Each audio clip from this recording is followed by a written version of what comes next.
No, that's wrong. Dixie Diamonds, 49. Cooktown, 12:34 p.m. Did you want me to drive? Lizzie asked Ed as he pulled his Land Cruiser keys from his pocket and unlocked the passenger side door. Oh, he replied, the corners of his mouth sinking down in a frown of contemplation. No, he said, shaking his head slightly as he opened the cruiser's passenger door for his wife. No, thank you, my love, I'm fine, he added before concluding with, thanks so much for asking, smiling and closing the door for Liz once she was in. Making his way to the driver's side of the car, he said aloud, Balloony, as he opened the door which Lizzie had unlocked.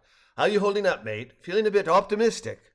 I am, Balloony replied, though I must admit that I'm concerned about the time difference between here and Metz. It may be nearly 1 o'clock here, but that's just 5 a.m. in Metz. Still awfully early for humans. True, Liz said, but I think that email could easily lead us to wonderful places, right? No doubt, Balloony said sincerely, it could, and with a bit of luck it will.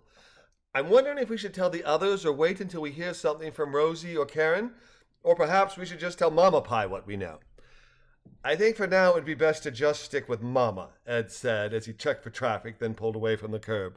I'm worried things might progress slowly, and that could be a lot for Jerald and Cheeky to have to deal with needlessly. Know what I mean? Slowly or poorly, Cheeky replied. Is this what parenting is like? Having to decide what to do and what to share concerning the whys and wherefores? Probably, Liz said with a smile. We've certainly grown attached to Jerald as though Z were our child, and now that we know how much Z understands us when we speak, we'll have to be far more careful with what we say in front of him. I wonder if Z can spell, Ed asked quizzically. Pardon, Lizzie replied. Oh, you know, Ed replied with a grin. Remember when you were a kid and your folks wanted to talk about something they felt you shouldn't be privy to, and they'd S-P-E-L-L words so you couldn't keep up? I wonder if that would work with Jerald. Good question, Liz said. I don't see any harm in telling them that Karen applied to be a member of ResearchGate as an NGO researcher, though perhaps we should wait until we know if she makes contact with Rosier before letting the children know that she left him an email. Or at the very least, wait until we're back in Dixie, as it is still very early in the morning in Metz, and we likely won't know if Karen hears anything until we're home. Yes, there's an awful lot of ifs, Balloony replied. If Karen was accepted into ResearchGate, if her email gets forwarded to Rosier, if Rosier is an early riser, if checking emails is part of his first thing in the morning routine, then contact may be established.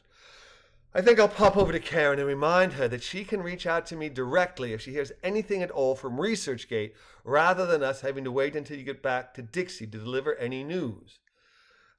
By the way, it's awfully nice hearing you talk about Jerald as though Z is your child. Everyone deserves a loving home, and it's obvious that's what you provide for him. You're part of our family now, too, you know, Lizzie said quietly. Yes, Balloony whispered reverently. I believe I do know that. Thank you. Speaking of news, I feel as though we should update Mama Pie and, well, leave it up to her concerning what she shares with Cheeky, and then later the two of you can do the same with Jerald. Would that be good parenting? That's always the $100,000 question, mate, Ed replied as they left Cooktown behind and headed southwest on Highway 40 for the first leg of their northwesterly journey home. And you never know until after the fact if you made a good choice or a bad one.